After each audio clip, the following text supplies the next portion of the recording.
Hello, everybody. Hi. Welcome to our last session of B2A Speed Mentoring. With Bonnie and Vickie. My name is Vickie Sokol Evans, broadcasting from Austin, Texas today. And I am Bonnie Low-Kramen, and I'm coming to you from my home office in Ponte Vedra, Florida. Hi. And hey, Vic. And we have, the numbers are growing really fast. We're so delighted to have you here with us on this webinar. We have registrations from over 60 countries. That's 60.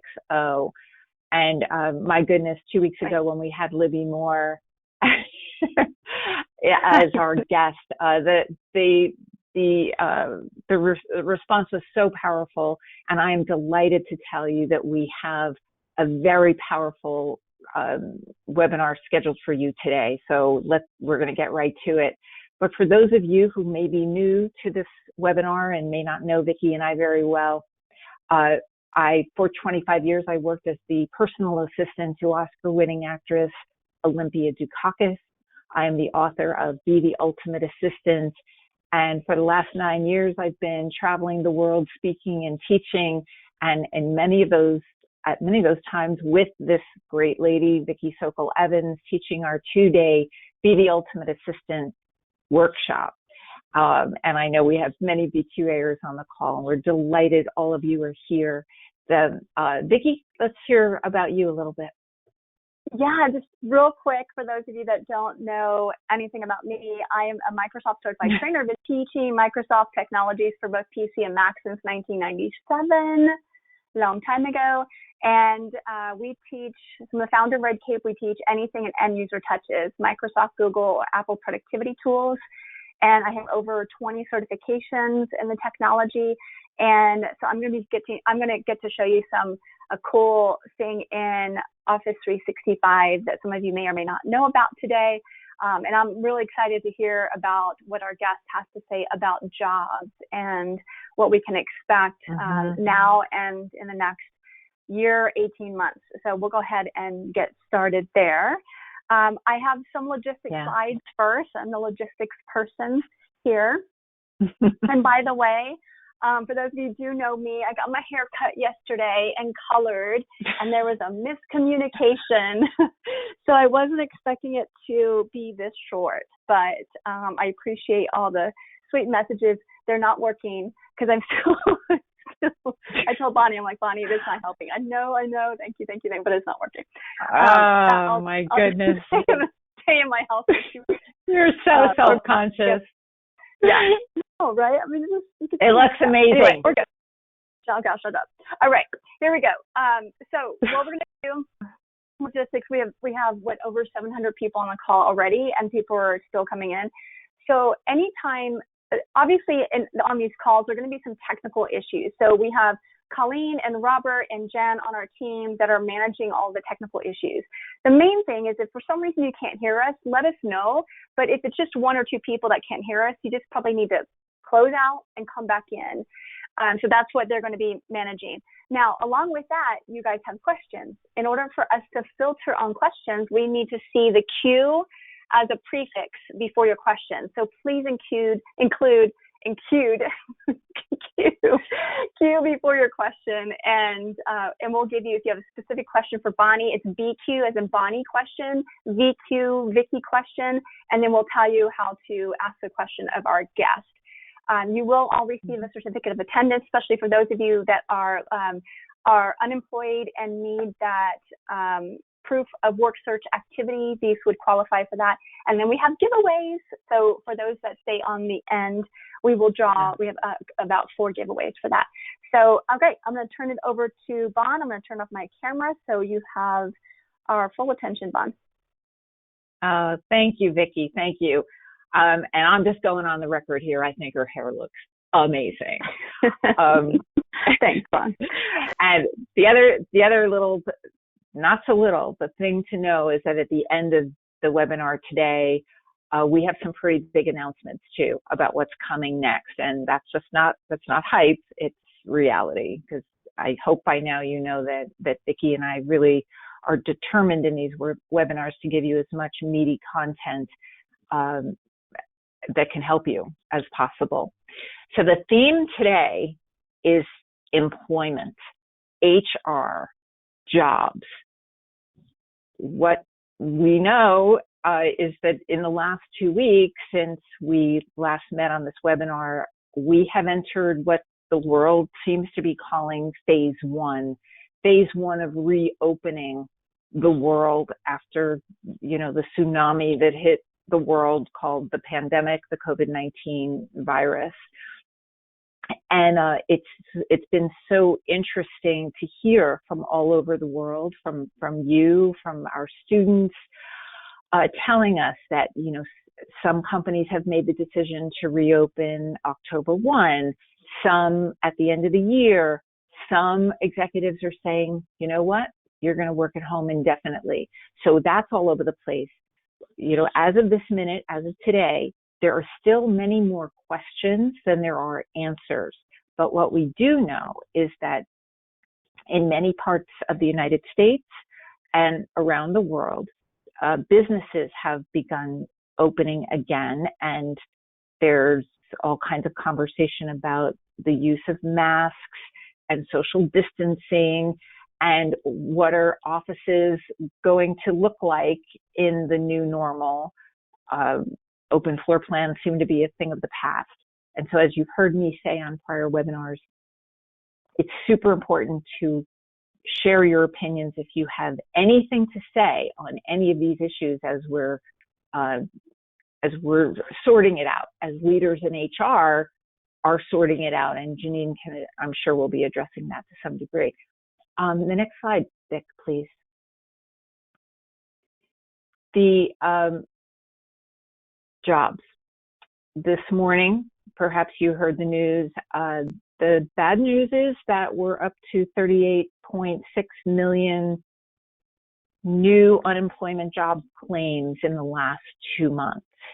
So that's a big number. We know that some of those people are assistants, and we know that because we've heard from you. And so I admit to you that that number was daunting to me. And then I said, you know what? I am going to hit the phones. I am going to call my recruiter friends and colleagues and find out straight on what's going on. I talked to them in New York and Chicago and Los Angeles and Dallas. And then I just started putting out emails because as we were building up to today and speaking with Janine, I wanted to have some real data for you. And that's what we've done. So Vickie, if we can go to the next slide. What I heard from recruiters gave me hope that there are certain places of the country that are very, very slow. I mean, New York, of course, the epicenter is really slow coming back, but employers are talking to recruiters. There are jobs out there. We know, I'm taking just big examples, like the entertainment business in Los Angeles is really pretty dead right now. But the recruiters are very eager to help you. They are eager to connect with you and update resumes and get you ready for what's coming, because what's coming is that there are going to be jobs. What the employers have found out, what the leaders have realized is how much value executive assistants bring to your role. When they've been separated from you, that awareness has happened. Now, the converse is also true. There's been, I talked to a recruiter in London just this morning, London, England, and there's a lot of layoffs going on in England. And the message there is that assistants have so many skills and talents. It's about pivoting and utilizing the pieces of your skills for perhaps, at least temporarily, thinking about doing project management, or if you're a techie, to do some work in IT. There are some hot sectors right now, and these recruiters are eager to tell you about it. So this is what I've done on this slide, and we can talk about it more during the Q&A, but you will notice there are attachments on the dashboard. There are 5 of them. There are some really helpful articles in there, and I see that it's the last attachment in the last 48 hours. I have been compiling a list of recruiters who want to help you. And I've indicated it's totally free. You get them. You can share these resources. These recruiters want to help you. They want to help you find new work, if not right this second, to prepare you for them. So there's lots of information in there. And was just so heartened by their attitudes that it doesn't matter if there's no job right now. They want to connect with you. They want to help you and get you ready for when the time comes, which is coming for sure. When you have an experience with these recruiters, I urge you to put it out on social media in order to help your colleagues find new work too. Let us not keep all this information to ourselves. I mean, that was my impulse here. It's like, how can we get this information to the biggest number of people? Help us do this. Websites are on there, contact information, names. I name names. On my Facebook page, I've got a Be the Ultimate Assistant Facebook page. And if you like the page, that means you'll get updates when I'm urging you on that fourth bullet to use the hashtag, well, it's not on the screen, now hiring, if you know of a job, or hashtag need a job. You'll see, you can post on the page. There we go. Thanks, Vic. Hashtag need a job or hashtag now hiring, and then put what city you're looking in. Okay? We may have a big unemployment issue, but I have every reason to believe that together we can solve this, and any assistant who needs a job will be able to find one. And Vickie is going to share with us some tech tips about how to do that. So it's not only about identifying the issue, but what are we going to do about it? So that's what this webinar is about. We're about solving problems. So probably more to say about that. But Vickie, I think we're ready to move on. Yeah, I just wanted to point out someone saying they can't find the handout. So there's a handout section of GoToWebinar, and you should see, it should say handout, and there's 5 of them. So you should have the ability to download. Could be a drop down. That. Yes. So there's different panels, like they're question just PDFs. Panel, handout panel. Yes, exactly. And special thanks to my colleague, Lainey Miller out of Sausalito. BA Search provided a couple of those handouts as well. But be sure to connect with me if you have any questions. Thanks, Vic. Sure. Let me move on to the next slide. Oh, right. Oh, we're going to talk about stress level, I think. And, we ask this question with each webinar because what we know is that this pandemic has caused quite a bit of stress and anxiety with good reason, right? Totally understandable. But the good news is that the stress level seems to be going down. We keep asking the question. The bad news is that the stress level is still pretty high. If 10 is the most, we still have, 6 and above is still pretty high. So what we know is when we're under stress and anxiety, it slows us down and it stops us dead in our tracks and prevents us from doing the things that we want to do and that we dream about. So let us just take a breath here and know that our speed mentoring webinars are a safe place to air the issues, and we're going to be very much about solving problems in the effort to reduce that stressing and anxiety. Thanks, Vic. Sure. How's your stress level? Yeah. Mine, I was dancing right before the session, so I'm relaxed. I'm good. How's yours? I would love to know from people if they are able to access the handouts. We've got several people asking, they're having trouble where it is. So if you can access the handout portion of the GoToWebinar panel, can you just raise your hand for us? Just so we know that it's working for everybody, and it just might be an isolated thing. If you were able to download the handouts, go ahead and raise your, not physically raise your hand because we can't see you, but the little hand button on GoToWebinar. And I'm going to include these PDFs in the follow-up letter that goes out to each of you, but I wanted you to have this information immediately. right this minute. Okay, perfect. Okay, just want to make sure everyone's taken care of there. Perfect. All right. Good. All right, I'm gonna turn it over to Vickie Evans. Get ready. All right. Thanks, Vic. We're gonna do. Yeah, you bet, Fawn. Thank you.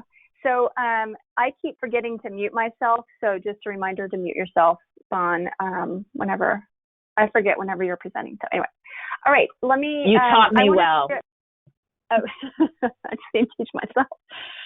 I want to spend the next 15 minutes giving you guys some tech tips and kind of talk about a learning path, because Janice is going to talk about careers and jobs, and so technology skills is going to be part of that. So I'm going to start with this feature called Find Time. And during when you guys were in the lobby waiting for the webinar to start, you saw some slides go through some slides. They had questions and survey questions and the results of those survey questions. So that's what you guys submitted to us, and around 80% of you are on the Microsoft Office platform, Office 365. So I want to share with you this really cool feature called Find Time. You may have seen it before, but just want to remind you about it. And essentially what it does, it solves the problem of the emails back and forth trying to find the best time to meet. So I'm going to show you some screenshots, and then I will go into Outlook and show you this how it works. So what you're going to do is you're going to it's kind of like Doodle Poll if you're used to using that, and it's a free add-in with Office 365. So you must have Office 365 for this to work. It's completely free. I'll give you the website of where you're able to access that. The recipients.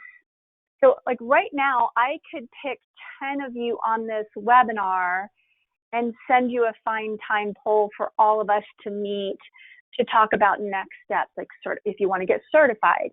And you do not need to have Find Time in order for me to use this tool.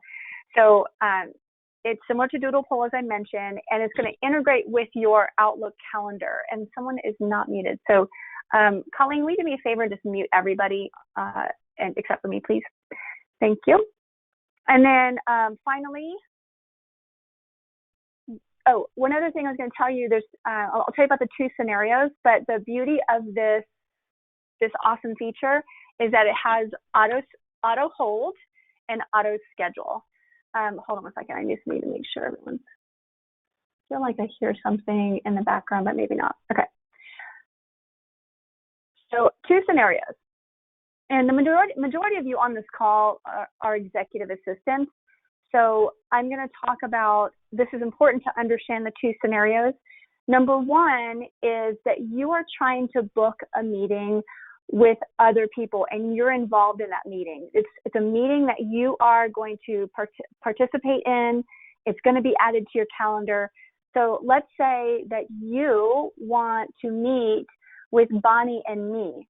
So you would create a Find Time poll and send it to Bonnie and me, and it would auto hold on your calendar, and it would auto schedule as soon as there's consensus.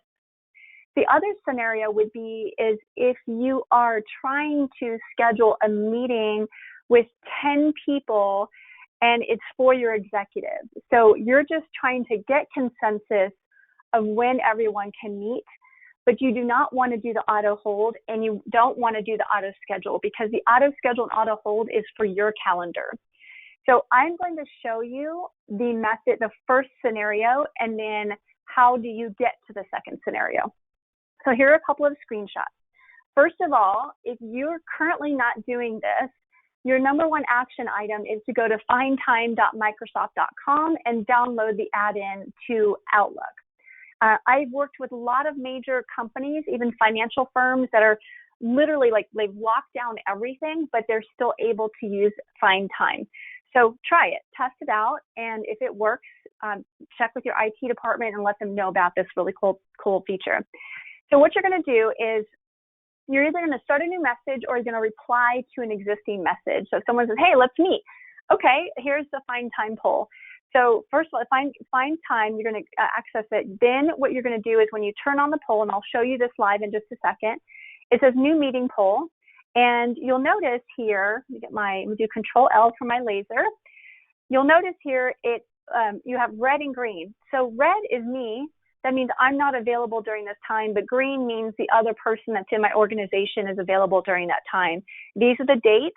This is 30 minutes, work hours, and I'm going to walk through this slide in just a second. So it's going to connect to your calendar, and then when you click next here, it will then say what's the location. So mine is Teams. We use Teams for all of our meetings. But if you use a Zoom call, you can put your Zoom link here, and then here is your notification. Do I want notifications when everyone's responded? Do I want it to auto schedule, meaning as soon as there's consensus, Outlook creates the meeting request and sends it to everyone, and then all of a sudden you get like these meeting responses. It's so cool. And then holds. Do you want auto hold? So I'll show you what the auto holds look like. And then I would say insert into email, and then it looks like this. So hi, Christian, wonderful to meet you as well. You come to the right place. I actually have a class, blah, blah, blah. Here are some meetings. So I sent him 12 options, 12 30-minute options.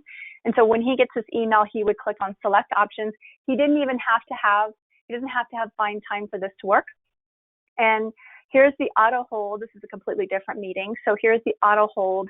Somebody wants information about the Red Cape Academy, so I wanted to talk with them, and I gave them several different chat options, times on my calendar. So it puts a nice hold on there, and then as soon as there's consensus, it removes the hold from the calendar. So sweet. Yeah, I love it. Okay, and then you're going to receive notifications when attendees have voted, and if there's more than one, like if you have 10 people, you'll get a notification after each person has voted on that. And then you can always review votes. Like here's one with 2 people.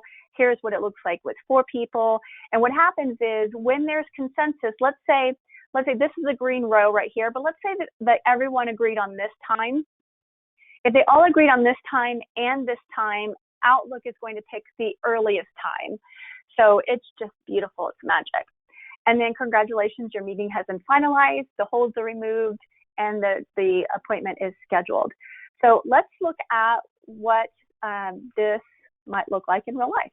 So let me show you. Here is an email. So I'm replying to our colleague Monique. Monique and I are working on a themes boot camp. We were planning on doing this in Sydney, Australia, but now that the pandemic's happened, we don't know what's going to happen. So anyway, so she wants to meet about this particular project. So what I'm going to do is like, blah, blah, blah, great to talk to you about it. Yeah, let's meet. Here's my availability. Like that, okay? And then right where the cursor is, that's where the find time poll is going to be. And I can click on this new meeting poll option. I've already downloaded, already have the add-in. And what I'm going to do is I'm also going to add Colleen to this since she's internal. Little delay. Colleen. And remember, the majority of you, 80% of you, I think it was, are assistants. So I'm doing this from your perspective. You're doing this from your calendar. So I'm going to put Colleen in here since she's on our staff. And I'm going to put Bonnie on here. Bonnie is not on our staff. And I'm just going to put name@email.com. Obviously, wow. Okay. Jim@email.com. I don't know who that is, but we're just making it up. Blah, blah, blah, blah.com. Okay. I'm not really going to send this. I am an assistant. I need to meet with a couple of internal people and a couple of external people. I'm meeting with them. I'm not setting this meeting up for my executive or anyone else. I am meeting with them, okay? So then what I do is I look at my dates. So first of all, it's gonna be 30 minutes. I want it within work hours. The only time you would uncheck this for work hours is if you're going to be meeting. So Lucy Brazier is our colleague in London. So if we want to do it outside of work hours, like let's say 6 a.m. Central, then I would uncheck this. So I would see Central Time. So what is today, the 21st? It's only showing my availability. It does show other times here, but notice I have the red, so it won't show me. Anything that has a color, green or red, means it's like internal to our organization. Anybody in gray is going to be external because we don't know their availability. So I'm just going to pick a couple of random times. Blah, blah, blah, blah. Good time, good time, good time. I'm going to go to the next. Notice it says Central Time, so I could change it. So Monday is a holiday. I don't care. Blah, blah, blah, blah, blah. I'm going to go ahead and work this day. And then just put, just picking random times, whatever. Okay. And then I say next. And it shows me the selected times. If I decide I don't want that, I can change that. Enter location. It's going to be a Teams meeting. If I want it to be a Zoom meeting, I would put my link in there and uncheck a Teams meeting. And then here are the options. Notify me about poll updates. So as people respond, yes, I want the notifications. Schedule when attendees each reach consensus. So when I want to, as soon as everyone has agreed on a specific time, it's automatically going to create a meeting request and send it to everyone, and then they'll accept and they'll be on my calendar too. And then hold selected times on my calendar, which would be auto holds. So I'm going to go ahead and insert into mail. Now, if I am doing this for my executive, I would not base it on my availability. I would just pick whatever times I know my executive is available. I would not turn on the auto schedule because it would auto schedule on my calendar, and I'm not going to put auto holds. So that's what you need to do, is just turn these two off. You can still receive notifications, but just turn those off. So that would be scenario 2. And I'm going to say add to email. And so then it creates my little poll, and I can send it out. It's all web-based. And let me see if I can go straight to that. Let me show you what it looks like online. Can I go to it? Edit poll. Viewer, let me just go here to this link.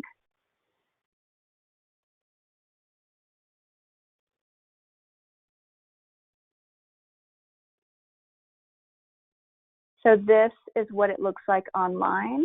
You're going to get a bigger page, but it will then show.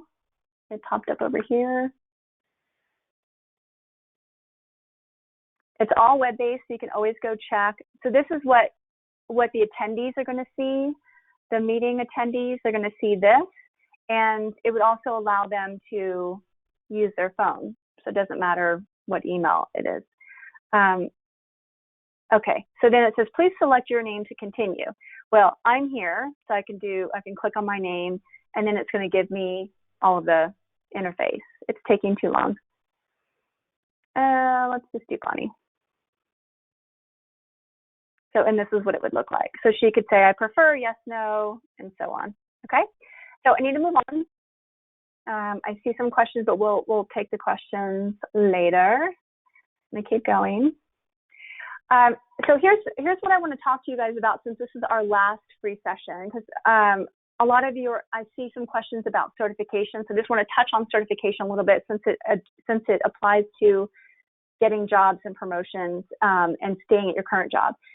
You probably have seen me do this. I just want to show you without any training, if we just open up Word, Excel, and PowerPoint and start using it, we're only using 10 to 30% of our application's capabilities. When you're certified in the technology, you're at the 80% mark, 80% mark. And then the other statistic I really like, I think is fascinating, is that when we submit ideas for Microsoft to add to the software, 94% of the time what we want in the software is already there. But it makes sense because we're only using 10 to 30%. I think in today's job market, it is critical that you can prove that you're using more than 10 to 30% of the application's capabilities. So if you've ever thought about getting certified, I would encourage that. So if you feel like you're ready for certification, we have a study group coming up, and I'll tell you more about that in just a second. But here are the certified professionals, and then we do have some classes coming up that will bridge that gap. So if you don't feel like you're ready to get certified in Microsoft Office, then there are definitely options for you. somebody had asked about Microsoft Office certification. There's a new certification program, and it's completely different than the old program.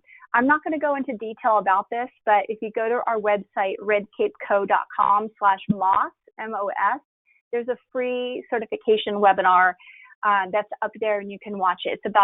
It's 60 minutes, and then additional 30 minutes of Q&A. So definitely want to visit that. I'm going to keep going. And then we have our study group, which there's a $150 off promotion that we have right now until the end of May. So if you're interested, I would jump on that to join us, because we're starting back up on June 1st.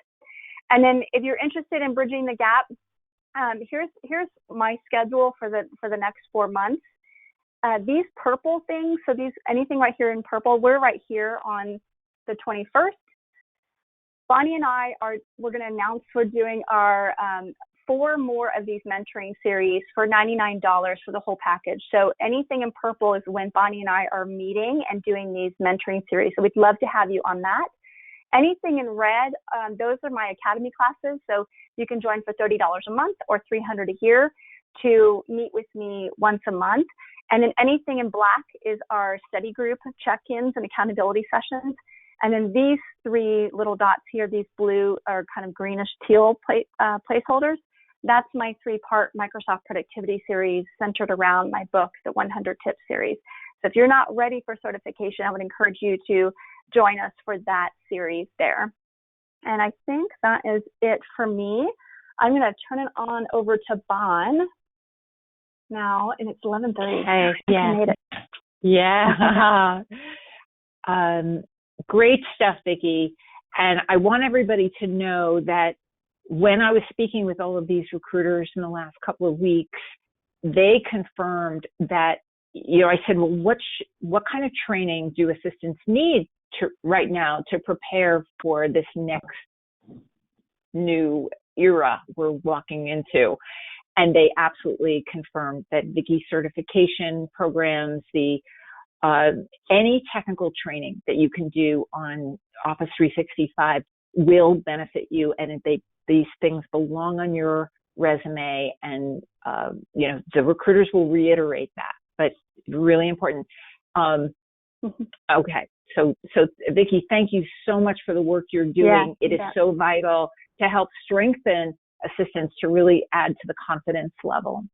So could I just add one more thing, Bon, real quick? Yeah. Is, that employers, because everyone's been forced to work from home, we've heard from a lot of you that your manager doesn't trust you. There's no IT support readily available. So the more technology training and certification you can get, that means your managers and your team will have more confidence in your ability, and you will have more confidence, and it will reduce the amount of support costs that are needed. So super critical. So, all right, I'm going to turn off my web and turn it over to you, Bon. All right, thank you so much. And, I have the great honor of introducing our guest for today. So her name is Janine Dennis. And I just love her tagline. I love so much about Janine Dennis, but her tagline is talent first, think smart, innovate always. That makes a lot of sense to me. She is the owner and Chief Innovations Officer for Talent Think Innovations. It's a business strategy and management consulting firm. For 15 years, she worked in HR and consulting that is in many worlds of healthcare and pharmaceuticals, nonprofits, technology, R&D. And she's not only an entrepreneur and a business owner, but she is a respected voice in the whole area profession of HR. She's also a blogger. And actually, that's how I came to know Janine. I'm researching my next book about the workplace, and I always am interested in visionary and courageous HR professionals because Janine and I talked about the often contentious relationship between executive assistants and HR. And I since 2014, I've been holding on to an article that she wrote, and the title grabbed me. Your talent is your brand. So why do so many treat talent so badly? So what I came to know about Janine is that she's a straight shooter, that she speaks and writes so honestly about this workplace. And I found it refreshing. I wrote to her on LinkedIn and just asked her for a conversation. And I'm so grateful she said yes.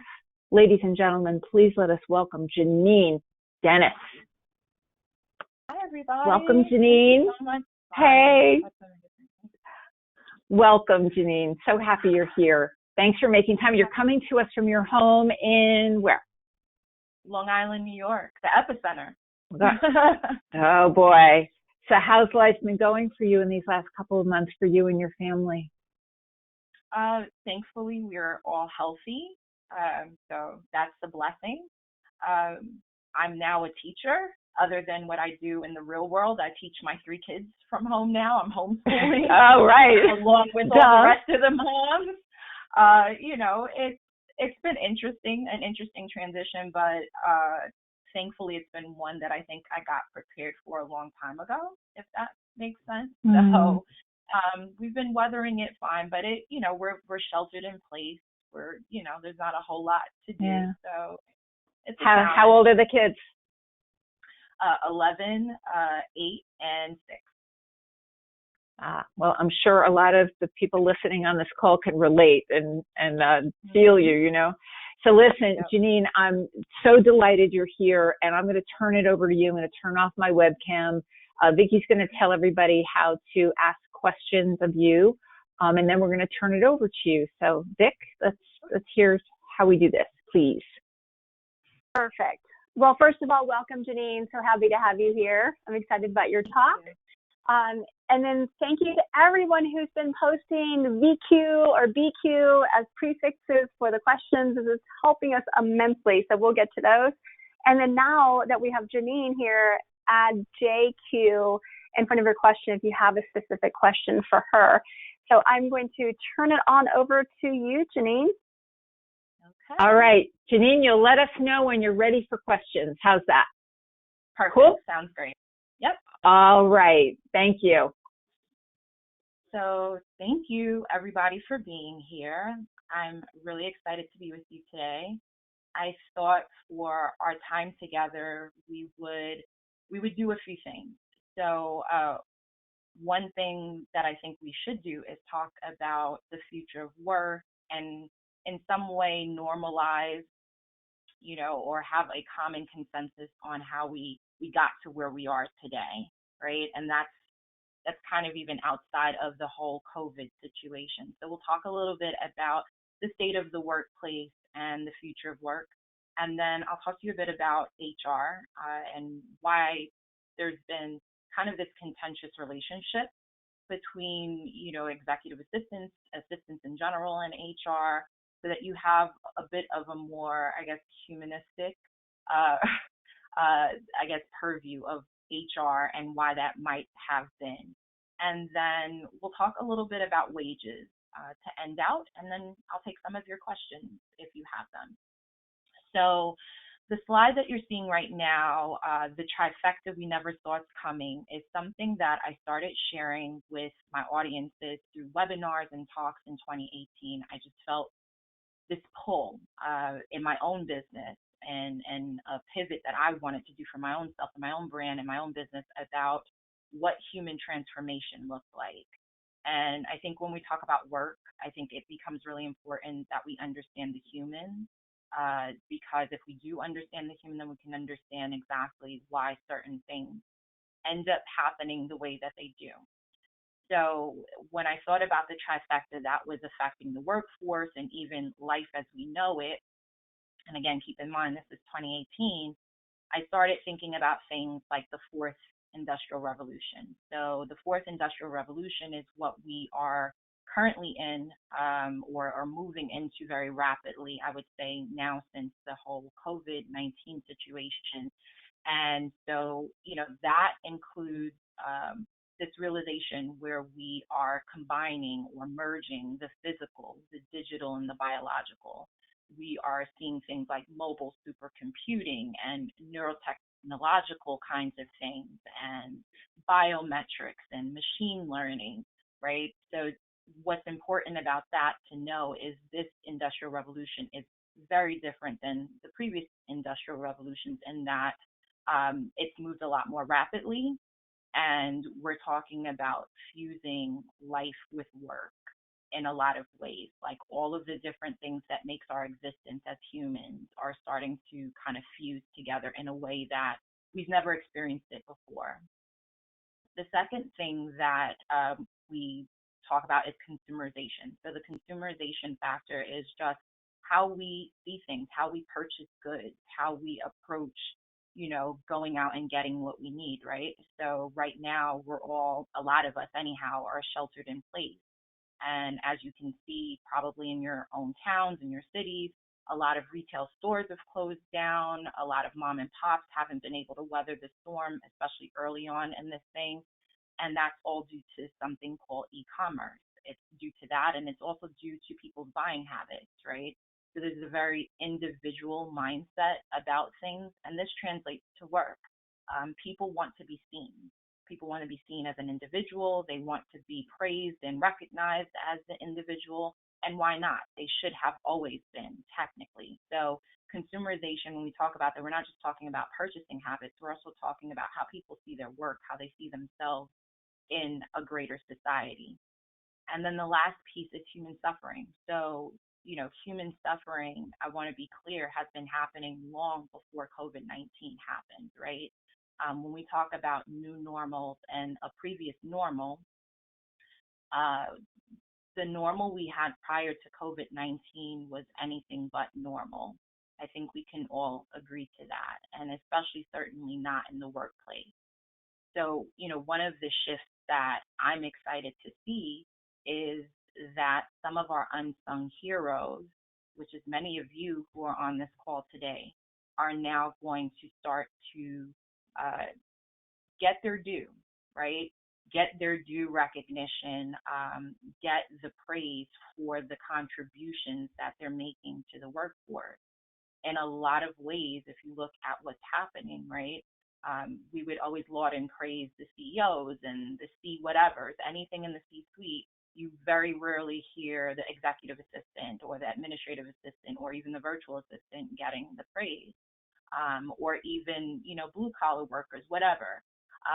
That's all been flipped on its head. And so in the midst of what seems extremely difficult and extremely contentious and maybe even a time that lacks hope, right? There's immense opportunity. There's an immense opportunity for you all to shine in a way that perhaps you haven't had that opportunity. There's an opportunity to be far more visible than you've been in the past. And for me, that's exciting to see because, I'm a CEO and I own my own company, but I can tell you with certainty that the people I've brought into my company to help me with some of the more monotonous, procedural protocol-like things in my business, I couldn't have done it without them. I couldn't work without my virtual assistant, really. She's just in the past few months made my life extremely easy. So, I share all those things about the future of work.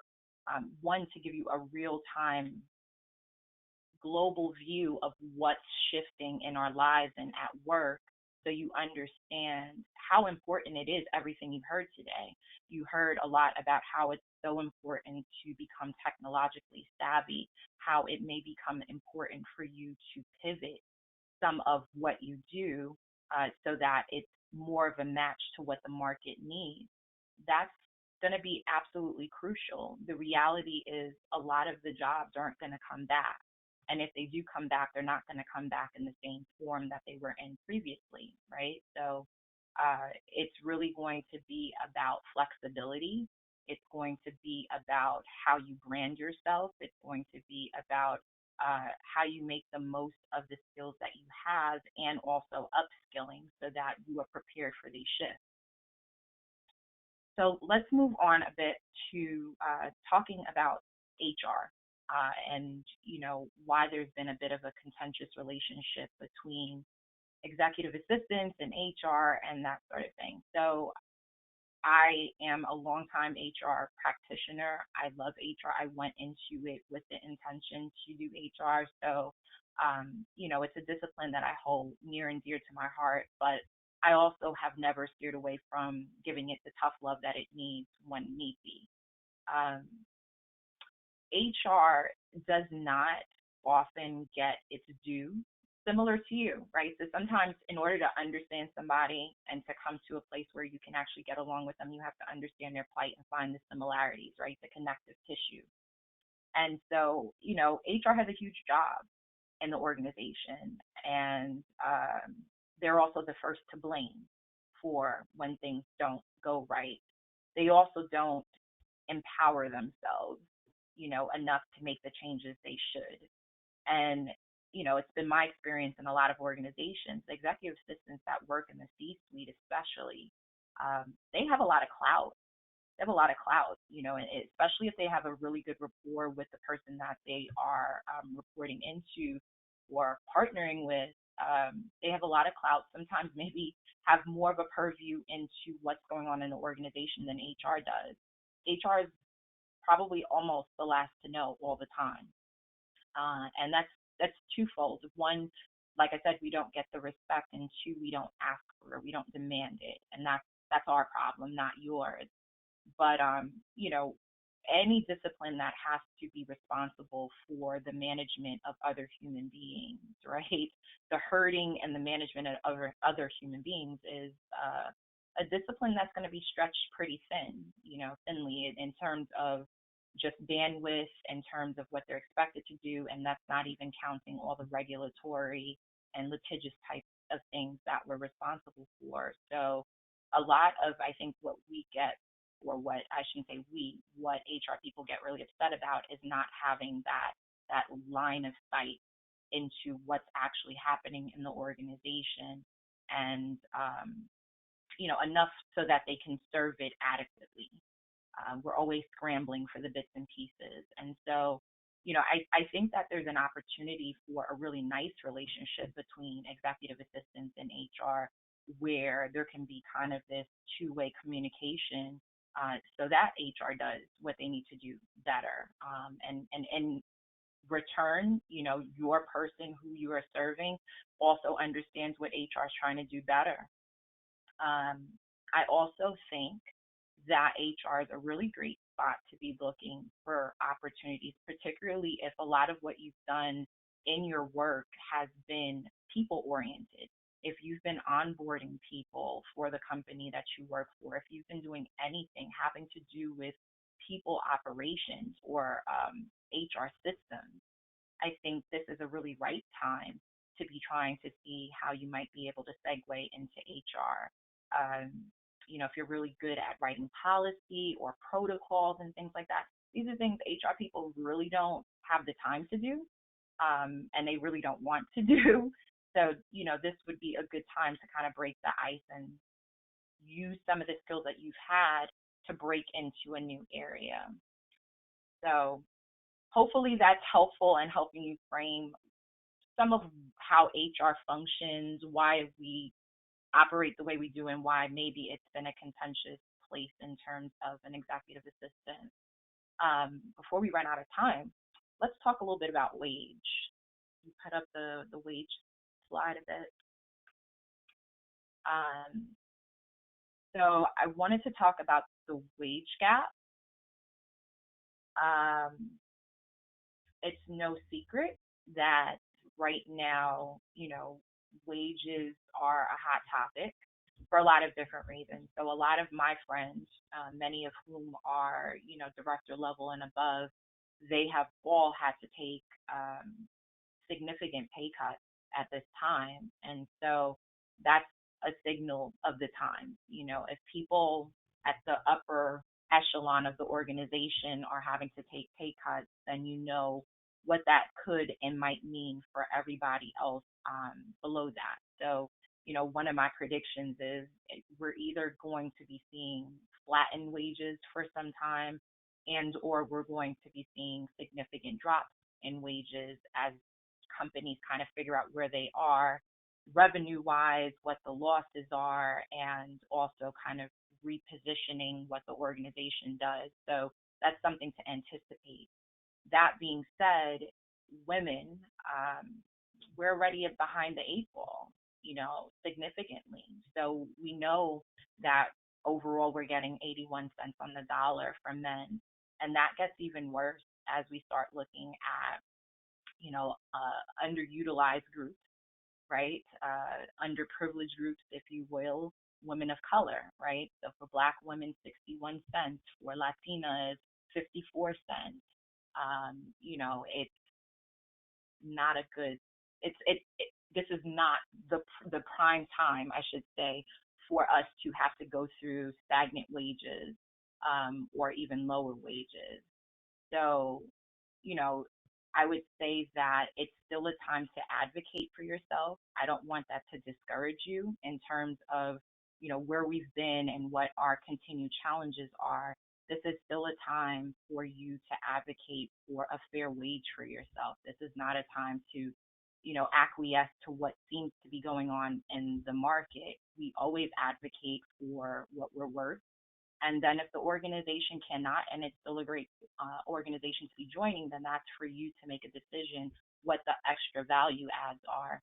But I would say this is a great time to get really clear and really comfortable about speaking about salaries, understanding what the market is doing, understanding your worth, and really branding yourself in that way so that you don't continue to push this curve even further back than what it's been. Wow. Janine, that was amazing and so true. My goodness, my head is spinning with all of this information, especially about money. Money is one of those hot buttons. Thank you so much for sharing what you did. Everyone on the call should know that if negotiating for money is something that you really want to, talk through, there are so many recruiters on your list, on the list that you're being, it's in the attachments, that who would be really eager to help you understand what you're worth and how we go forward. Because my goodness, Janine, I don't know if you heard this statistic that if we keep going at this same rate, that we're not going to close the wage gap for about 100 years, something horrible. I don't have that kind of time. Do you? No, it's looking like I won't be here. Probably about like Stardust. You and I'll be in the Stardust again by that. Right. But that's not okay with me. That's not okay with me, and I know it's not okay with you. You've got 3 kids. I've got a granddaughter now, and we want it to be better, not only for ourselves, but for the people coming up behind us, our kids and grandkids. So,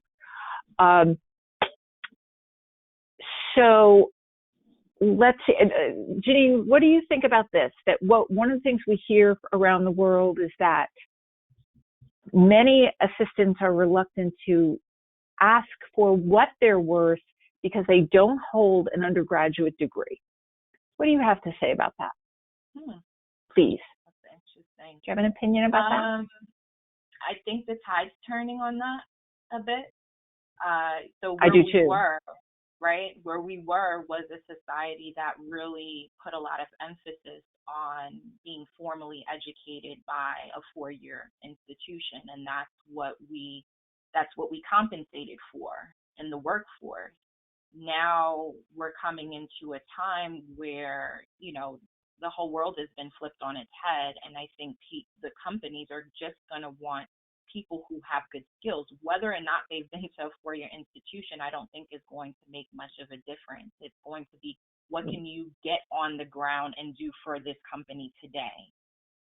And, so long as you have the skills that you've been working at, I think you're more than in a good position to be advocating for, the type of money that you believe is that role is worth.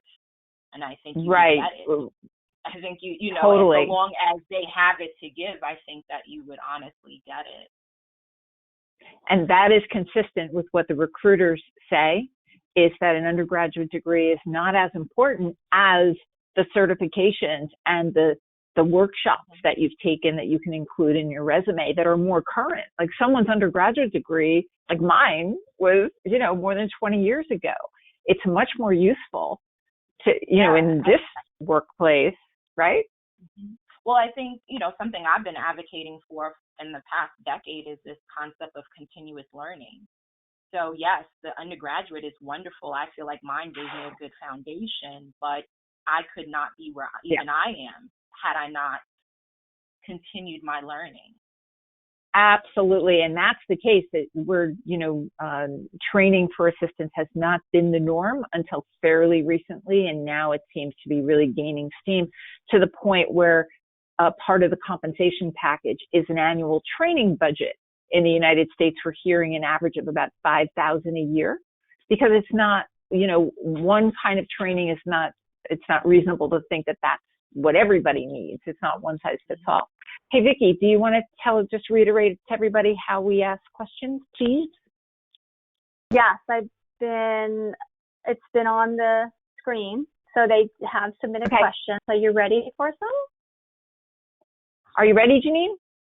Let's go. And good. And just so you know, for everybody listening, if you're listening on the phone, one of our listeners has shared that the handouts are in the selection on your phone called More, as opposed to the word handouts.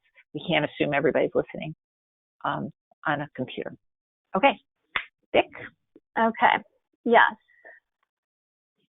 It's not very easy to, hold on, I've been marking them because they don't let me filter. Okay.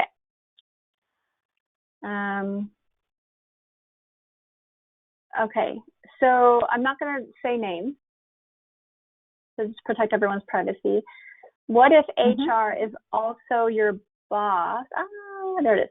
What if HR is also your boss? How do you broach when you want a career shift? Also, what do you do when HR is not responsive to your questions or suggestions? Oh, that's a big one. I would say that, so I've even experienced that as an HR professional. So imagine when you work for them and they're not exactly on your side. I think what has been helpful for me is you should always be making allies outside of your organization. And I mean that like different departments, whomever it is that you may work with, whether directly or indirectly, having advocacy coming from different ways can help you kind of work through some of those really intricate and idiosyncratic kinds of things. So just making sure that you're making a lot of allies, and also with HR, speak up for yourself. They're not the end all be all. Yes, they are the core of the organization, and yes, it seems like they have all this clout, but there are laws that protect you. You as an employee have every right, as long as you're doing so respectfully, right, without it being contentious, to say when something doesn't work for you. If you feel like you're being bullied or it's creating a hostile work environment, there's options, right? Whether from a legal perspective, if you want to go there, or perhaps it may just be time to leave that organization, which is kind of like that unfortunate thing that nobody wants to hear. But the reality is that you don't have to stay someplace where you don't feel safe and you don't feel heard. And if HR has that much clout within the organization to where you feel like you don't have that advocacy, or there is nobody else you can speak to, it may just be a signal to you that it's time to leave that organization, because it speaks volumes to why that HR department is like that to begin with, to be honest. Yeah. So I mean, we hear this a lot in our classes, and one idea is sometimes just verbal communication isn't enough, but to perhaps put a proposal in writing, if the HR director is your executive, it comes across then as personal. It's so amazing to me that, in the business world, it shouldn't be personal, but the partnerships between executives and executive assistants ends up being so close that it does get personal. And we've heard a lot of stories how executives take personal insult if an executive assistant wants to actually leave or make a move or, make a change of some kind. So our advice always is to keep it very data driven and fact driven, and to put ideas in writing, because somehow to put something in writing communicates the seriousness of it, number one, and number two, it kind of diffuses the personal out of it, and it puts it more back in the lap of this is business. This is about my career. This is not about, us as friends. Yeah. I mean, I think my experience has been, the writing helps. It helps you. It helps you because it helps you be able to quantify how you're contributing to the organization. They still may make it personal. Understand that is not within your wheelhouse to control whatsoever. But when you document things, it's so you can be able to say, this is how I'm quantifying my contribution within the organization. Right? Yeah. So it does give you some extra panache in that way. But I highly suggest having other advocates in the organization. That helps me, right? Sometimes when I can't get through with HR from being in, having somebody that can say, hey, I love Janine's work and she's a really great person and I really see her doing this, can sometimes turn the tide as well. And that's where that advice is coming from. What you got, Vic? So Elizabeth mentioned a book. She says there's a good book on knowing your worth. It's called Knowing Your Value, Women, Money, and Getting What You're Worth by Micah Brzezinski. Knowing Your Value, Micah Women, Brzezinski. Money, and Getting and Getting What You're Worth. Terrific book. That was a great. The other one is there's several people talking about the objective of the HR person is to protect the company, not necessarily the employee. That's what a lot of people feel like their role is to protect the company versus go out on a limb for an employee. That's the consensus here. And the other thing I wanted to add to that, these keep disappearing, is that something about the relationship between HR and executive assistants. I've heard from several EAs, high-level EAs, that the HR person is jealous of them, or there's this huge dynamic that they're challenging them. So I don't know, what's the contention between HR and EAs, and who are they serving? Let's have the legitimacy of some of these questions. Yeah, I think the perception is that HR protects the company and that's it, but actually their duty is both to employee and to the company. Now, how they do that, how they execute that is something different. So you do have a lot of HR departments that will come across more as company-centric than employee-centric, but the truth of the matter is their job is up the middle. They're supposed to protect the interests of the company, but also be in service to the employee. Sometimes that gets lost in translation. So there's that. In terms of the jealousy, similar to what I said before, a lot of executive assistants or EAs have a line of sight that HR doesn't.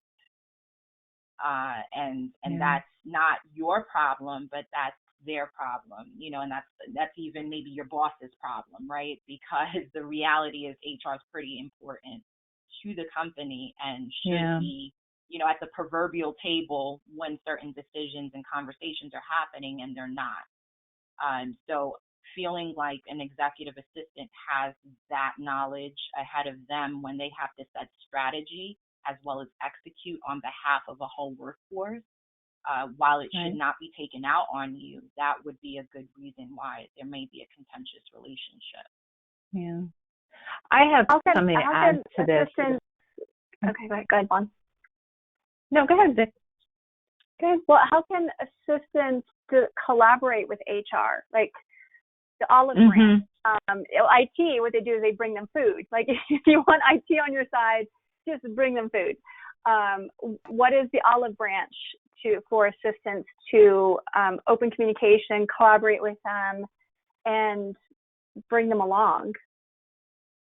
I think if with HR HR, is willing to do that. They respect people that understand the work they do. So something as simple as asking for a meeting with, somebody in HR to understand what they do on a day-to-day, I think can be an olive branch, a really simple one, whereby you understand like, wow, okay, that's how employee relations work, or wow, that's how payroll works, or, wow, this is how you onboard an employee, getting involved. If you have the ability to get involved with HR, projects that may be kind of indirectly tied to your office, I think that's a really great opportunity to have your talent shine, and also for you to learn more about how the whole thing works and make friends in the interim too. So I think with HR, a lot of it is people don't think that people understand their job, and they're quick to judge them. And so I think if you are willing to get to know what they do day to day and have maybe show a little empathy for what it is they're tasked with, I think that can go a very long way. Yeah. What I want to add to that is just an acknowledgement that we're really, this your presentation today is called a defining moment. We're in a defining moment right now. Like the situation right now in May of 2020 is different than it was 2 months ago. And that a lot of the old rules don't apply. And I know, Janine, you and I spoke on the phone about how this situation is so extreme, and HR offices have so many priorities that are screaming for their attention, that this may be the perfect time for the olive branch, as Vickie said, that this is a perfect time for executive assistants to extend to HR to see how they might be involved with the operations, with the creation of procedures manuals, with the creation of disaster plans, for getting ready for the next time. Onboarding, we've talked about that, onboarding in person, but there's all this talk about onboarding people virtually. Assistants happen to be great at all of these things. And Janine isn't the only HR professional I've been speaking to lately, and they all confirmed that they're in turmoil right now because there are so many priorities screaming. And then the other huge place that executive assistants could be really useful to HR is the idea that right now in the pandemic, your job descriptions have changed probably significantly. So assistants can actually take charge of writing their own, revising their own. I hope that this crisis creates a dynamic heading forward where we can take a big global look at job descriptions, titles, and compensation, for sure. There's a question about that. Can I ask the question, and she can this question and your comment, Vaughn. And someone asked me to put the wage gap slide up, so it's up. So question is, our organization is shuffling responsibilities, and as an admin, I'm being asked to take on tasks that weren't part of my original job description. We've heard that before. Can you provide some advice about talking points to advocate for myself and requesting a revised job description, and how that impacts my pay scale? So when that happens, this is a good time for documentation. Documenting the specific tasks that you're being tasked with daily, being able to quantify how much time you're spending on those tasks, and being able to do a comparison also to what time you were spending on tasks, like what would that percentage look like before you took on those tasks versus what you're doing today, to show kind of the comparison, right? It should be glaring. And, having that description of what those tasks are, what you're spending time on, if you're building new skills in the crux of doing those tasks, listing that as well, and simply presenting that at your performance time or even slightly before performance time if you're feeling really stressed with those additional tasks, to say, I'd like to have an open conversation with you about, this increase in tasks. I'm loving what I'm learning, if that's true. I love what I'm learning and I love how it's expanding me. However, I do feel that there may be an increase in pay warranted due to, the extra time it's taking me to do things. And I just want to have a meeting of the mind with regard to how we might be able to accomplish that, right? And that's not a contentious conversation. It's a scary one because we have never been empowered to have these conversations. I want you to be very clear about that. It's not that these are scary conversations. If you have the right leader will actually be excited that you're saying this, that you're speaking up for yourself. So I know it seems scary, but it really, is something that you should be doing. And I mean, I've done this for myself. One or two things are going to happen. They're going to either tell you, hey, we can't do it right now, but we appreciate you and this is our timeline, so you know where you stand, or you end up getting the raise, right? Either way, you know where you stand and you know what needs to happen. So, yeah, it's for that question. Boy, Janine, you're so right that assistants need to write it themselves. We can't.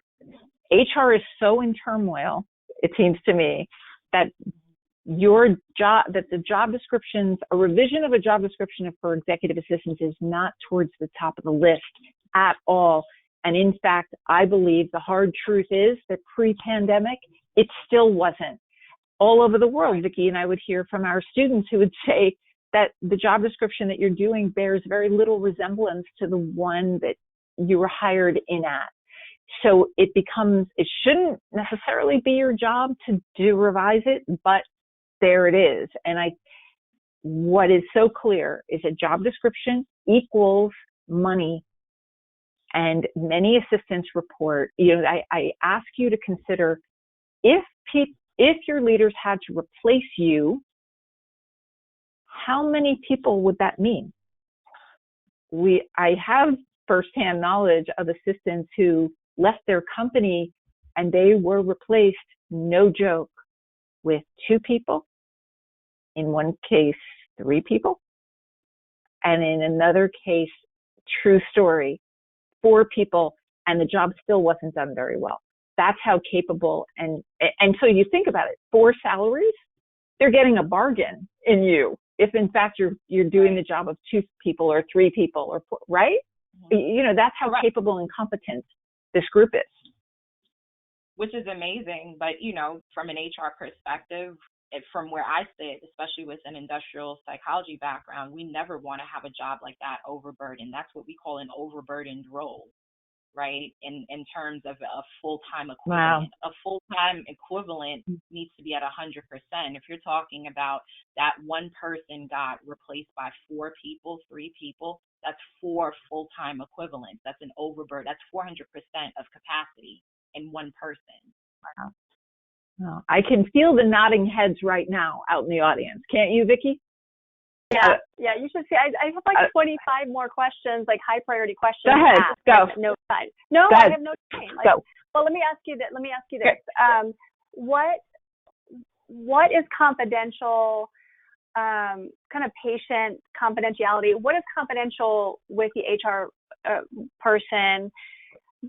Are they obligated to share everything with your manager and other people? Like if I come to them with documents or other information, does that then mean I have no control over the confidentiality of what I've shared? It depends. It depends. I mean, if it's confidential information to the organization, trade secrets, things like that, then for sure, that's strictly confidential. But anything, I would say usually things having to do with employee relations, like an investigation, those sorts of things. If you're sharing something that illuminates that somebody's in harm or there's some sort of like mismanagement going on or discrimination going on at various levels in the organization, if that HR person is worth their salt, they're going to look further into that information. Whether or not you deem it confidential or not doesn't much matter. They have a duty to see that, those sorts of things are sorted in an organization, because that leads to lawsuits and things that we don't want. So I would say probably those sorts of things would be confidential. Those were things that they'd be able to siphon from and do something with, even if it was confidential. About things like a medical issue.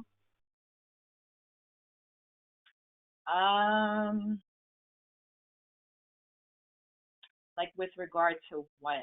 I mean, because there's a lot of different laws where they can't touch any sort of medical issue per se or do anything with it unless it's presented by the person in question. So yeah, I don't believe that wouldn't be a scenario in which they would do anything much with that. There's a lot of legalities around that. There's almost just some fear going to HR. That's what I'm seeing in these questions, is a fear of going to HR. Sometimes then that HR person reports to that person's manager, so they know if I say something to HR, they're going to say something to my manager. Yeah. So that's what I'm seeing in here. And then some amazing questions. Fear. Yeah. It's a valid, I mean, I want to validate the fear. I don't want people to feel like that's not a true thing. If that was even true for me and I worked in HR. So imagine me working in HR and not being able to go to my business partner, even though they said, see something, say something, open door policy, right? So I want to acknowledge that it can feel very isolating to be in an organization where the one place you should be able to go and lay your woes is not the place you feel the safest. I would say look to see, I see a lot of organizations having ombudsman people that kind of sit outside of the HR delegation. That may be very useful. If you have a diversity and inclusion group, I would say you might find that a bit of a safer route, or employee relations, because they're really dedicated to seeing that every person feels safe in the work that they do. Those are just like some small workarounds. I hate to say that about a discipline that I work for, but that's just, it's real and I experienced it. And so I wanted to acknowledge that. So we can summarize these questions for you, Janine, if you'd be willing to maybe respond, and then we can kind of create an FAQ. Absolutely. You know what I mean? Like get kind of themes that are coming up from these questions, because there's lots of great questions, and unfortunately I know that you had a hard stop 3 minutes ago. Yeah. So that's fine. I will absolutely do an FAQ with whatever's left over, because I want to be able to answer them all. Okay. So perfect. We can. So Janine, do you have any final thoughts for us as we head to wrapping up your segment of a defining moment? This is an opportunity. Really see. I know that things seem grim. I know you've heard a lot of real-time things that maybe don't have a glimmer of faith in them, but this is an opportunity to reimagine how we all work. It's not just you all. I think this is really an opportunity for everybody in the workforce to reimagine how we contribute, what this work is, even, what our purposes are here, and really do this in a way that is much better than what we were doing before, because I don't think what we were doing before was really all that great, if we're honest with ourselves. So, really take everything that you're being given from both Bonnie and Vickie, and, really take it to heart, take it to mind, think about your own career and what you can do today to, get yourself either back to work or to continue to be viable and working. It's not easy, but I think where we'll end will be a far better place than where we are today. Well, thank you. And how can people stay in touch with you if they'd like to reach out after this is over? Yeah. So I'm all over social media at Miss Janine Nicole. You can certainly reach out to me via my website, talentthinkinnovations.com. I'm always happy to connect with people that way. And I also quickly have a group called the Talent Think Power Circle. It's a group that I convened about 2 years ago for women of color, specifically to have a safe space to be and speak about their professional pursuits and also connect with other women like themselves and just kind of have a sense of community. So if you're interested in joining us, we do all sorts of series and talks, and some of us, some of the women in the group even teach from time to time. It's a really inclusive group. Definitely feel free to reach out to me. I'd love to speak to you more about it. Good. Fantastic. And that's a virtual group, right? So that's you meet online. It's not okay. You meet online. Yeah. Right. Janine, thank you. The time flew. I know everybody got a lot out of your presentation. Thank you so much for being with us. And I know that you're going to hear from a lot of our attendees today, given the questions. Thank you so much. Thanks, Janine. All right. We'll talk soon. Okay. All right. Bye. Thank you. Bye. Okay, Bob, there's a lot there, isn't it? 9 minutes. Yes. Okay, let's do it. Okay. Lots of questions. So why don't we get through the rest of the slides?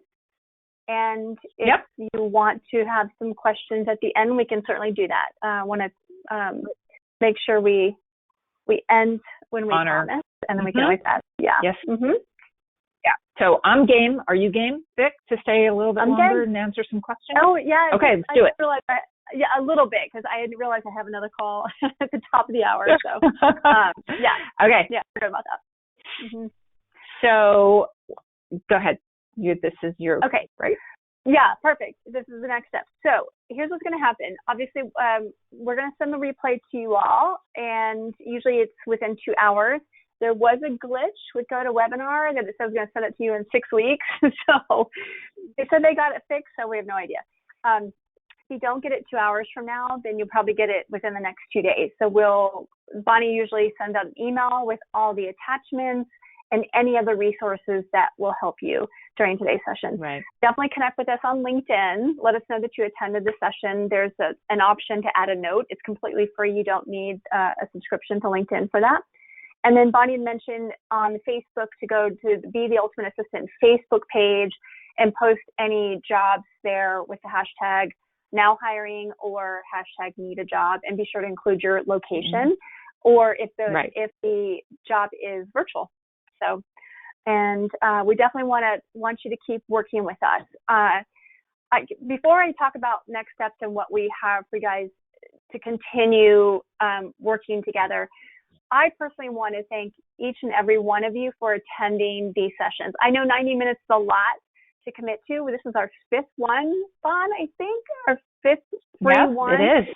And it's been such an honor for me, and I know for Bonnie, to be with you from the very beginning of this, the stay-at-home orders. So thank you for trusting us with your time like this. And so I don't know if, Bonnie, you want to say something, and then we'll talk about our next series.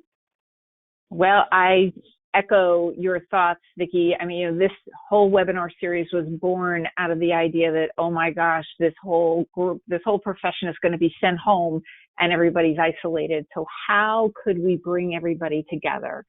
And that's what this has been about. We started March 26th, so like 5 minutes after this thing started, pretty much. And so we've in a million years, we didn't think over 3,000 people would be registered, but there it is. And so we're going to continue. We happen to know some pretty amazing people, and you've met some of them already, and we know some more. So we're going to be continuing starting June 4th, every other Thursday. We're going to be doing this for 4 more times. We priced it really modestly at $99 for all 4, includes the replays. So if you register after June 4th, you will get the replays for all 4 of the webinars. We're doing it from 12 to 1:30, and we hope you will register and your whole team will register, because we've got some pretty cool stuff planned. In fact, we're about to announce our very first guest on June 4th is... Yeah, hold on. I want it really quick. $10 goes to a charity. So while we'd love to continue doing this for free, we have lights to keep on and technology to keep on. So It's a very modest amount, and then we are donating $10 to charity. And now, yeah, go ahead. The charity is World Central Kitchen, feeding the hungry. And because assistants know that if you're hungry, you can't possibly learn. So we're feeding people. We want to feed, and all over the world, because we know we've got assistants from all over the world on this call. So we didn't want it only to be the United States that the charity benefits. Our very first guest on June 4th is none other than the world-renowned expert in recruitment. And she is a legend among executive assistants, and her name is Melba J. Duncan. Melba has been my friend, Vickie's friend, for a really long time. When this woman talks, people listen. You can hear a pin drop. And we are so grateful that she is going to be coming to us from her home in New Jersey. And she's so excited to be talking with you on these calls. And then, Vickie, I think we have another announcement too, right? We do. We just found out late last night. Look who's coming back. Libby. Yay. Libby Moore. The response to Libby's segment 2 weeks ago was so massive. And it came for days and days and days afterwards. It's still coming in. We spoke with Libby, and she has more wisdom and more advice and more great life-changing messages to share with each of us. And I, for one, I can't wait to hear her again. So so we've got our first two guests. Yes, and we'll have two more guests as well. And somebody's asking about when's the last time you can sign up. You can sign up until the very last session, and you'll just get all the replays. But we'd want you to attend live so that you can ask them questions. And before each one, right, you'll have the opportunity to submit questions to Libby and Melba, and so on. So excited about that. Unlike this series, only the people registered for the webinars will get the replays. Correct. Yes. And you have lifetime access to them. Okay. Yes. All right. Next up, for those interested in certification, we have, if you're interested in certification, you have not seen the certification webinar I did last week on May 12th, you can go to my website, redcapeco.com/moth, and then you'll be able to watch that replay, and it walks through what you need to do to get certified and the 5 steps to get certified. The newest thing, really quick, I just found out after this webinar is that there's online testing. So it means you can be anywhere in the world and take your exam from the comfort of your own home. And it used to be you had to go to a testing center, right? Mm-hmm. Yeah, and some cities didn't even have a testing center. That means you couldn't get certified. So please watch this, share this with your team. Go ahead. Yeah.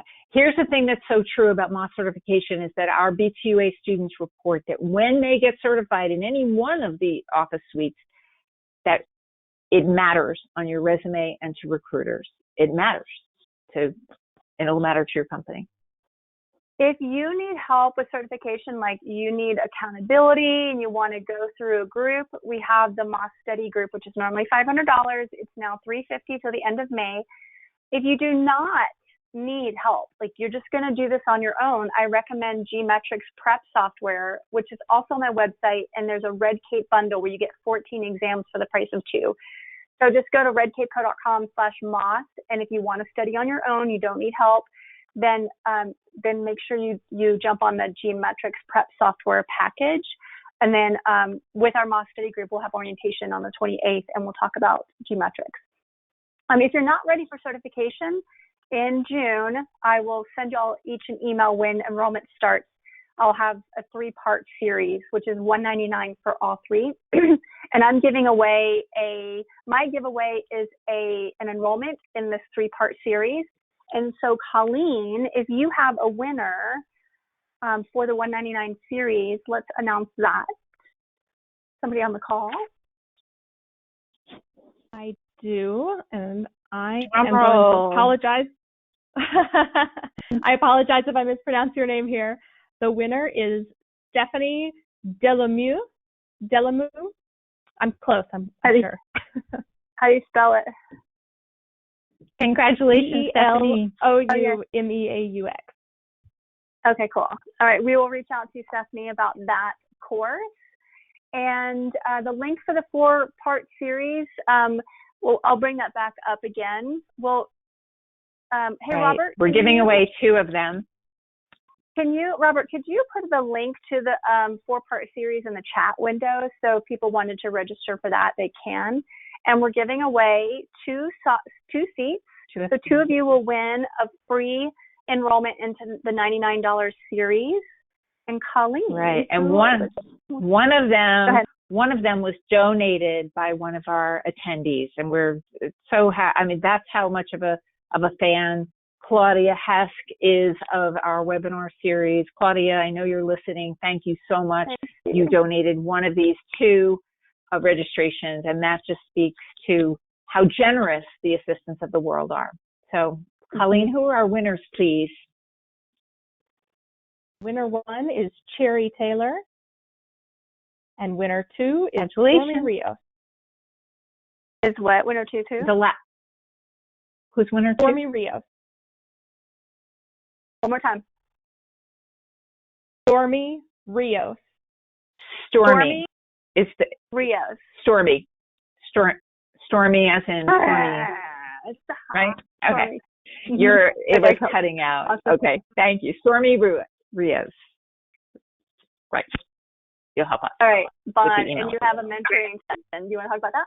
Yes. And then one final winner of a mentoring session one-on-one with me over phone or Zoom, and it includes my book. So who has won me? The winner is Irene Garcia. Irene, I look forward to coming up with a mutually convenient time for us to talk. Okay, well, congratulations to all of our winners. We'll be in touch with you. You can be in touch with us. As we conclude our 5th of these webinars, I'd like to end with this quote and urge you all to be strong enough to stand alone, smart enough to know when you need help, and brave enough to ask for it. The theme today has been jobs, and it can feel isolating and alone right now, but what we know for sure is that together we can solve anything. And it's not just a saying, it's not just a cliche. It is really, really true. So let us help, and I'm urging you all to muster that bravery to ask for the help you need, and we'll solve unemployment, we're going to solve reentry, we're going to solve it all. We're going to be healthy, and we're going to come out of this with great job descriptions and titles and money. We can solve it, all of it. That's what I want to end on. I love that. Vickie Evans. It's the perfect quote for our last free one. Claudia was on the call. Thank you, Claudia. Oh, yeah. I knew she was going to be on the call. Thank you. So we want to thank you. Hold on one second. I'm so sorry, Bon. Is anyone able to post in the chat the link to the $99 series? People are still asking for that. And just Robert or Colleen, can you confirm that that's there? Let's see if I can confirm. Thank you. Yeah, it's there. It's in the chat window. It's in the chat window, so you can click on the series. We have just given away a couple of seats there, so now there's the link to the $99 series. So I know Maria was asking for that. Okay. Okay. And cool. it's also the link is on the homepage of my website also, BonnieLow-Kramen.com. It's right there. Okay, perfect. So, okay, that's a wrap. We thank you. We thank you so much. And Vickie, I want to thank you. Thank you for saying yes. Thank you for sharing my determination to fix what's wrong in the world and to bring 3,000 other people along with us. I couldn't picture doing this without you. Likewise. Thank you for asking me, and thank you for coming up with this idea. This is your idea. And we have other, well, we have another couple of people to thank, and then we're going to do some Q&A because I've got some things to share about HR, so much to say. We want to thank our team We have a fabulous team who are working behind the scenes on these webinars. Vickie, you want to tell us about your wonderful assistant? Colleen. I love Colleen so much. She's my assistant. She started with me in January. And Colleen, I'm so thankful to you and for you. And I'm looking forward to the next wild ride or next pandemic that we maybe not. I don't know. Oh, God forbid. And I thank you too, Colleen. And I want to thank my terrific assistant, Jen Wilner, who's also on the call. I could not do this work without you. And Robert Sanders, thank you so much. Not only my life partner, but I get to live with my tech support, which is a blessing. I thank you guys so much. We simply could not do this without you. So that's it. We are so happy you're here. We're happy you're going to stay with us. And Vickie, what's the most burning, what do we want to say in the burning question for HR? Yeah. About HR and jobs? So, let me go grab that. So we're going to continue for another few minutes, guys. Yeah, so if you How many more minutes about? You'll get the replay. I have 5 more minutes for me. Okay, and let's do as much as we can. I know a lot of you are asking about Find Time. So I am going to be talking about Find Time during my 3-part series. And I'm also going to be, during our $99 series, the 4-part series, I'm going to be using technology to solve problems.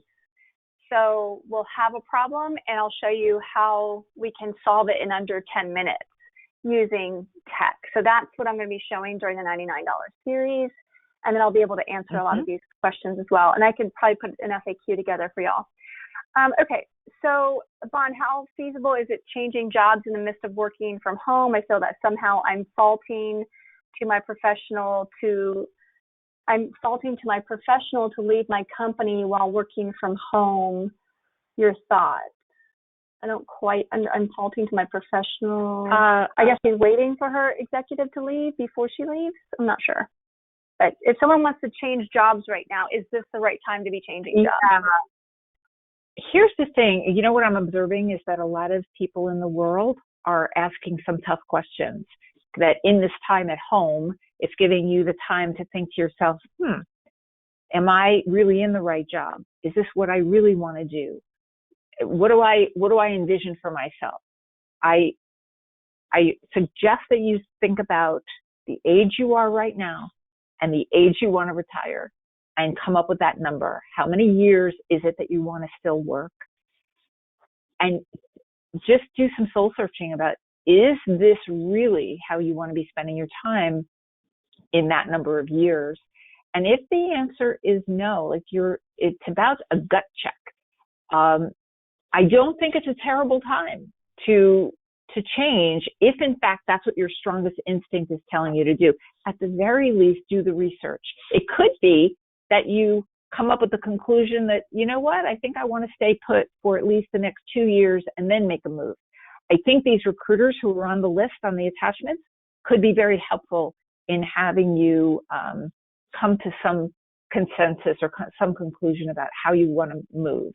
But I've been hearing about people who are making a move during this time. There's a lot of movement going on for a lot of reasons, not only illness of people or an illness of family members, but just thoughts about, what do I really want for me? And that's a legit question to ask. I love it. Love it. So a couple questions about what if there's no budget? So we do know some companies that do have training budgets. They still have training budgets, and the fact that they're finding that since the executive assistants don't have a lot of travel planning, that they're leveraging this time to encourage assistants to develop themselves. So the question to you, Bon, is, and I have some ideas, what if there's no budget? How would someone ask for training? Because we're in such an interesting defining moment right now, I urge you, unless it's putting food on your table, to make that investment in yourself. There's a lot of free training out there. Just look up your favorite trainers and speakers. Vickie and I are two of them. That's one of the reasons we've done this webinar series for the last couple of months. So there's a lot of free training, but then there's also training that is valuable for you to buy. And that means there's a saying, put skin in the game, is that you're worth this investment, and the investment is going to be in your future. As the CEO of You Incorporated, this could be the very best decision you're going to make. Vic, what do you have to say about that? Yeah, I completely agree with that. And first of all, anything that is free that you can attend and start compiling a third page of your resume. Like, you obviously won't include in your resume, but just start capturing all the things that you're attending and what skills you're learning. That way you have one piece of inventory of all of your professional development that you could use for your portfolio. And then look at what is going to give you the highest ROI, and get creative. So, like, for instance, one of our study group members, she's unemployed, went through a divorce, and she's living with her mom, and her mom actually gifted her the $350 to join the study group. And then there's going to be probably like maybe $100 or $150 per month that she'll need in order to take each exam, because they're exam vouchers. So that was gifted to her because it meant something. And it also meant something to her mom, who's an educator, to gift her that. So you might have people that can gift you that education and also sell things. I heard some advice, like, if you're drinking Starbucks coffee every single day or twice a day, could you save that money to put towards professional development, to then, because essentially it's going to leapfrog your career. Wherever you are now, the training is going to, kind of give you a shortcut or a quicker path, an accelerated path to where you want to be. So there's doubt lots about of ways. it. And I think that if you reach out to any organization that's providing training, and we'd probably entertain this idea too, if you want to do a payment plan, Bonnie, I know you've done that with people who wanted to attend C2A, is that you've created a payment plan for them. So don't hesitate to ask. Don't be shy about asking. Yeah, right. Just like that quote, it's like, ask. And here's the thing, if in fact you are moving on to another company, this would be a critical question to ask, is what is the training budget? What is the company's position on training? Like, this whole thing about not having a budget for administrative professional training, honestly, that has to change, because, major CEOs have been quoted as saying, this pandemic has created the very urgent need to up-level people's skills. So the budget has to be found. If it isn't existing right now, it needs to be created. That's the bottom line. And that reminded me of the tech savvy assistant. I'll make sure you guys get the handout for the tech savvy assistant. I hate the term tech savvy assistant, because I think everyone wants a tech savvy assistant, but then they just stop there. They don't define what that means for their role organization. So there is a list of core skills and specialty skills that I want you to take and give it to virtually give it to your executive and say, what are the digital skills you want me to have? And there's actually wording that says, what are we going to do together in order to not only obtain those skills, but keep those skills up to date? Nobody can argue with you that technology is changing so quickly that we need to keep up.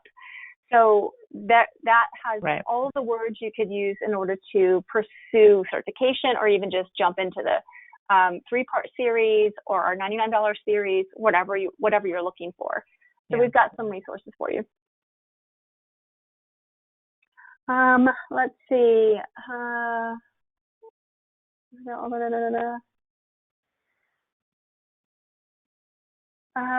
Okay, hold on.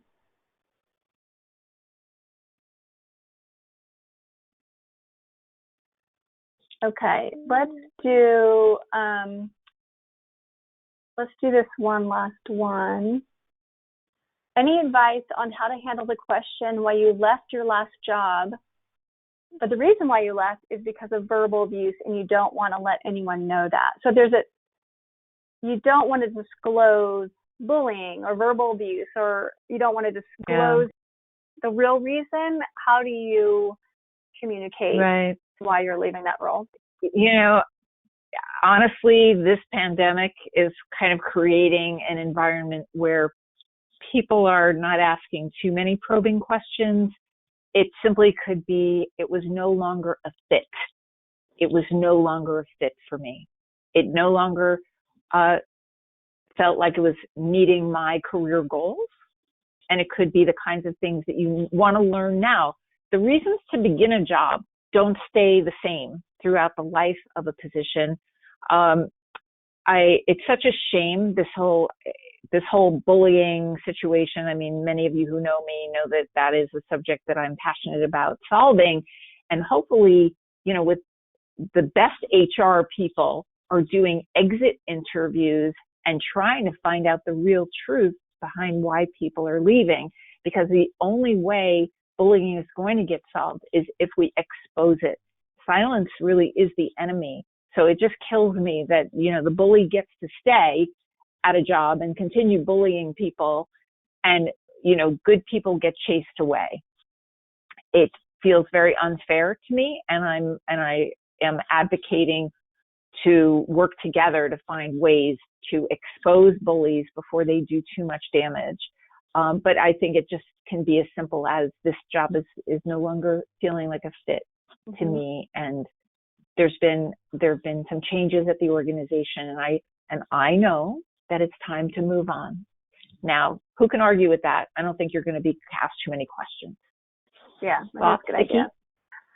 I think that's a great idea. I don't have anything to add to that other than, yeah. All right.